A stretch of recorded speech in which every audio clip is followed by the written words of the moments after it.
Hey everyone, today I'm going to teach you how to use Dochub sign request. So let's get started with this quick tutorial. First, open your preferred browser and head over to dochub.com. Once you're on the page, sign into your account using your credentials. This gives you access to all of Dochub's features, including the sign request functionality we'll be setting up today. After logging in, you'll land directly on Dochub's main dashboard screen. From here, direct your attention to the left navigation menu, where you'll find various options for managing your documents. Look for the Settings button in this menu and click on it. This will open up your Settings panel, giving you access to all the customization options available in Dochub. Once the Settings menu opens, you'll notice several options listed on the left-hand side. Scan through these options until you find Sign Requests and click on it. This is where all the magic happens for configuring how your document signing requests work, so it's important to familiarize yourself with these features. Now that you're in the Sign Request section, you'll see several powerful configuration options that let you customize how signing requests are handled. First, you can set up automatic reminders using the slider control.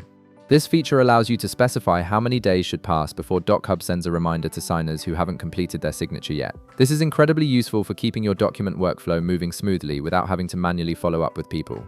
Next, you'll notice an expiration setting. This option lets you define how long a sign request remains valid before it expires. Setting an appropriate expiration time helps maintain security and ensures that old requests don't linger indefinitely in someone's inbox. You'll also see the default signing order option, which gives you control over how multiple signers receive your documents. You can choose between all at once, which sends the document to everyone simultaneously, or one at a time, which creates a sequential signing process where each person must sign before the next person receives it. This flexibility is especially valuable when dealing with formal agreements that require a specific approval hierarchy. Additionally, you can configure a default request subject line and set a standard message that accompanies all your sign requests.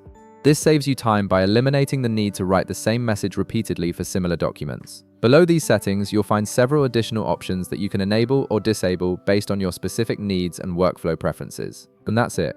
You've now configured Dochub Sign Request to work exactly how you need it, making your document signing process more efficient and professional. If this video helped you out, be sure to leave a like, subscribe, and I'll see you in the next one.